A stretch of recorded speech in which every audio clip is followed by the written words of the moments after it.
Welcome to My Bariatric Solutions online guide to eating to succeed with sleeve gastrectomy. Throughout this information session, we will discuss the pre and post-op diet instructions associated with sleeve gastrectomy and help clarify the specific aspects of the diet. Further, we will explore specific nutrition, exercise, and lifestyle tips that will help assist you in achieving optimal results following your surgery. If you have questions after this session, we invite you to write them down and bring them to your next appointment with us. 1 week prior to surgery, we ask that you start a high-protein, low-carbohydrate liquid diet to reduce the fatty tissue surrounding the liver to prepare you for surgery. During surgery, the surgeon has to work around your liver to reach the areas of your stomach they are operating on. By reducing the amount of fatty tissue, you are opening the pathway for the surgeon. We suggest you consume 4 to 5 high-protein, low-carbohydrate shakes per day, such as Premier Protein Shakes, Bariatric Fusion Shakes, or Nectar Protein Supplements.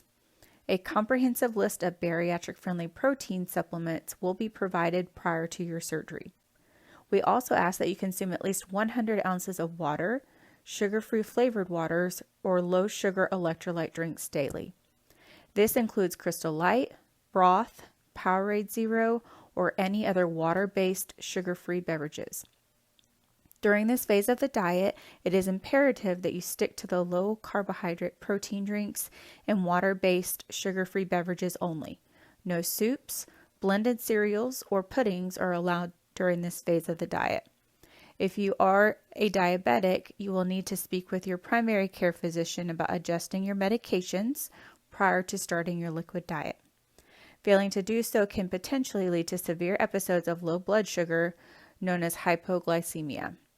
We suggest taking your patient education handbook with you to your doctor visit, as this handbook contains our recommendations for optimally managing your medications and blood sugars in diabetics who are consuming a liquid diet.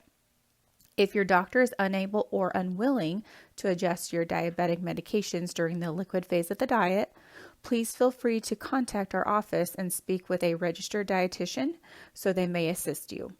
You will also need to stop taking all diet pills at least 2 weeks prior to surgery. If you have any history of chronic kidney disease, then you must contact one of our dietitians prior to starting your liquid diet to discuss your individual protein needs. Excessive protein intake in a patient with known kidney failure has the potential to worsen kidney function. 1 day prior to surgery, we ask that you consume only clear liquids, which include water, broth, Crystal Light, Propel, Powerade Zero, and sugar-free gelatin and popsicles. It is recommended that you consume clear liquid protein drinks on this day, such as Nectar fruit flavors mixed with water or Protein 2.0 clear liquid protein drinks. Both of these clear liquid protein options are located in our office for your convenience. We ask that you avoid liquids with red, blue, or purple dyes the day before surgery. Do not consume anything after midnight the night prior to surgery.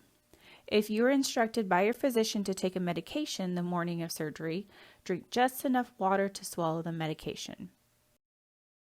During days 1 through 7 after surgery, you will consume a clear liquid diet. You will need to sip liquid slowly and avoid all carbonated, sugary, and caffeinated beverages.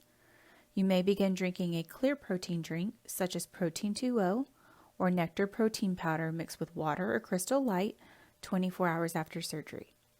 If you are unable to tolerate the protein drinks, you can hold off on protein for 1 to 4 days following surgery and drink only low-calorie, water-based beverages. However, reintroduce your protein drinks as soon as the nausea resolves. Your protein goal will be the same as prior to surgery, a minimum of 80 to 100 grams per day, with a fluid goal of 64 ounces a day. To help prevent constipation, you will need to start an over-the-counter stool softener like Colace 24 hours after surgery. Avoid anything with laxatives, stimulants, and fiber. Days 8 through 14 after surgery, you can advance your diet to full liquids, which means any liquid that is smooth, pourable, and without chunks or lumps. First and foremost, focus on meeting your hydration needs of 64 ounces per day. Second, focus on increasing protein intake using full or clear liquid protein drinks. You may also have small amounts of other full liquids such as sugar-free pudding or low-sugar, low-fat Greek yogurt. You are expected to meet your fluid and protein requirements daily. You will begin taking your bariatric specific vitamins on day 8 after surgery. Do not advance your diet early, as doing so could lead to serious complications following surgery such as a leak or infection. If you have diabetes or prediabetes, an autoimmune disorder, are greater than BMI of 50, are bipolar, have PCOS, are having a revisional surgery, or you are a prior nicotine or vape user, you will be instructed to continue with full liquids through week 3 to prevent medical complications. Patients with these conditions sometimes take longer to heal, leading to an increased chance for complications. During week 3 and week 4 after surgery, you are encouraged to introduce soft foods into your diet. If you were instructed to do an extended full liquid diet, you will start this phase week 4 following surgery. You want to start this process slowly and use your best judgment as to what you can consume. You want to eat your protein first, so you don't fill up with non-protein items before meeting your daily protein goal. You will start to realize which foods you can tolerate and which foods you have trouble with. Each patient is different, and you can always go back to the clear liquid phase for a few days if you are not feeling ready to introduce soft foods. Week 3, you will start with soft proteins, but no meat products yet. These include soft scrambled eggs, fat-free refried beans, low-fat cottage cheese, and mozzarella cheese sticks. Week 4, you may introduce soft meats. Avoid items like chicken breast, beef products, or fatty fish like salmon. Soft meats include baked white fish, such as tilapia, canned chicken or chicken thighs without the skin, and tuna, chicken, or egg salad without any hard chunks of fruits or vegetables. Please avoid any spicy items, fruits or vegetables with peels, skins, or seeds, and raw fruits and vegetables. Starting week 5 after surgery, you can advance to normal textured foods. Remember, everyone is different, so it is important to listen to your body. If a food has given you problems, make note of it and try something else. You may be able to introduce that food back into your diet later, or maybe that item is no longer tolerated by your body. To succeed with your surgery, you will need to adhere to the following recommendations on a long-term and consistent basis. Tip number 1, consume protein every time you eat and always consume your protein first. Protein is the building block of muscle, skin, hair, nails, and organs. It is vital to meet your protein requirements each day to ensure you are healthy after surgery. Adequate protein intake ensures that you lose fat and not muscle, and it also helps keep your metabolism high. For every pound of muscle you lose, you decrease your resting energy output by 10 to 20 calories per day. Protein is also a very satiating food, which simply means it helps to keep you full. In fact, people that consume protein at each meal and snack tend to consume about 400 calories less per day than those who don't.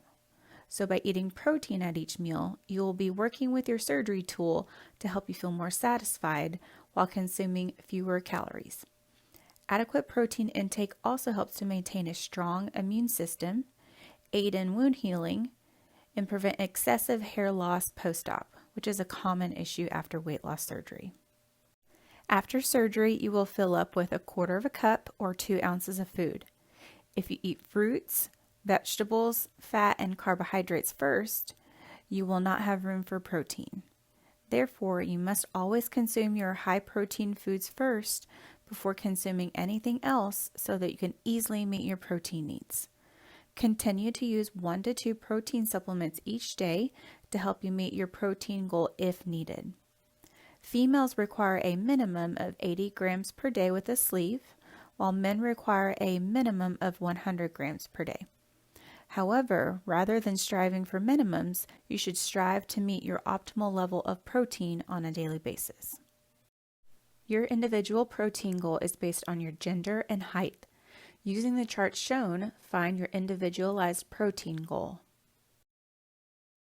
The amount of protein you are consuming from solid animal protein sources can be determined using a simple equation.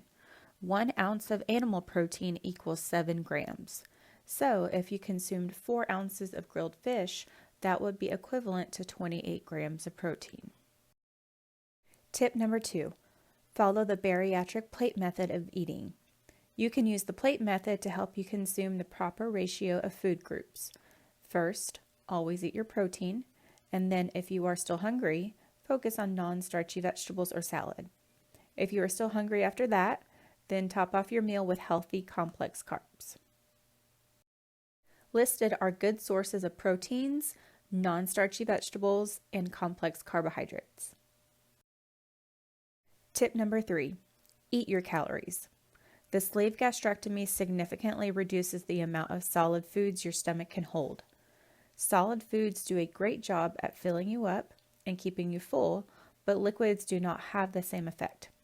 It is possible to cheat your tool by drinking high-calorie liquids, which will allow your body to consume unnecessary calories without filling up. Avoid or limit high-calorie liquids such as juice, soft drinks, sweet tea, Kool-Aid, sugared coffee drinks, milkshakes, alcohol, and any other high-sugar, high-calorie liquid. Your liquids need to be water-based and contain no calories or very low calories only. Examples include water, Crystal Light, unsweet or artificially sweetened tea, green tea, Propel, Vitamin Water Zero, and Powerade Zero. 1 to 2 cups per day of sugar-free or artificially sweetened coffee is okay as well. Tip number 4, eat 5 to 6 small meals. In order to meet your protein requirements with your newly restricted stomach, you will have to eat 5 to 6 small meals each day, including 3 high-protein meals and 2 high-protein snacks or protein drinks to ensure your nutrition requirements are met. Consider these high-protein snack options. Tip number 5, stay on track with appointments. In order to succeed with weight loss surgery, you must attend your follow-up appointments. Sleeve patients should be seen at 1 week post-op, as well as at 3, 6, and 12 months post-op, and again every year after that. Failing to comply with your scheduled follow-up appointments generally leads to poor results. Tip number 6, do not drink liquids while you eat. Drinking liquids during and up to 30 minutes after eating can cause vomiting, diarrhea, or cramping with sleeve patients. By drinking soon after a meal, you are forcing the food to flow through your restricted stomach faster, which means you will feel hungrier sooner than you should. Tip number 7, the intake of concentrated sugars and large amounts of fats can inhibit weight loss in sleeve patients.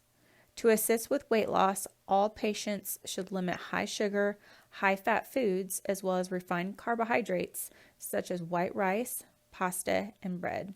These foods can cause GI distress. Tip number 8, take your time eating your meals. Eating fast can cause several side effects that can easily be avoided if you take your time. You are also better able to consume fewer calories if you eat slowly. You should take approximately 20 minutes to eat a meal. Tip number 9, there are required vitamin and mineral supplements for all weight loss patients. All recommended supplements can be purchased at any of our offices or via our online store for your convenience. All patients are required to take a bariatric-specific multivitamin, 1,200 milligrams of calcium citrate a day, and a sublingual vitamin B12. When taking iron or a multivitamin containing iron, it is important to separate your iron from your calcium supplements by at least 2 hours, as calcium inhibits the absorption of iron. Tip number 10, weight loss surgery alone will not help patients lose weight long term. It is equally important to consume a good diet and to exercise regularly. Tip number 11, In addition to your follow-up appointments, we encourage you to attend our support group meetings. We provide a variety of support groups, including online meetings, to help you through every stage of your weight loss. You can find our group support calendar online or feel free to ask any of our staff members for a copy. Support group meetings are a great way to get the support you need to succeed. For the first 30 days after surgery, you will need to take it easy, but that doesn't mean being sedentary. Start walking regularly for small amounts of time, increasing intensity and duration as you feel better. Avoid any heavy lifting. After 30 days, your goal is to walk for at least 30 minutes, 5 days a week or more. You can start adding resistance training for at least 20 minutes, 2 to 3 days a week if you are feeling well enough. Please see our exercise specialist at your pre- and post-op appointments if you like measurements and body composition testing performed regularly. Cardio helps to keep the heart healthy and prevent many diseases. It also helps with weight loss and weight management. You are better able to control your mood and mental health, and your ability to perform certain activities will be much easier if you are adding cardio regularly into your exercise routine. Strength training is extremely important as it slows the loss of bone density as you age, builds strong, healthy muscles, keeps your metabolism revved up, and helps with long-term weight loss and weight management. Start introducing resistance training as soon as you are cleared and comfortable to do so, and continue performing these important exercises for life. Ideally, a good exercise program consists of half cardio and half strength training. Flexibility training benefits your range of motion, improves performance of various activities, and reduces your risk for injury. Try incorporating stretching into your regular exercise routine to maximize your chance at long-term weight loss success. Thank you for watching My Bariatric Solutions Eating to Succeed with Sleeve Gastrectomy.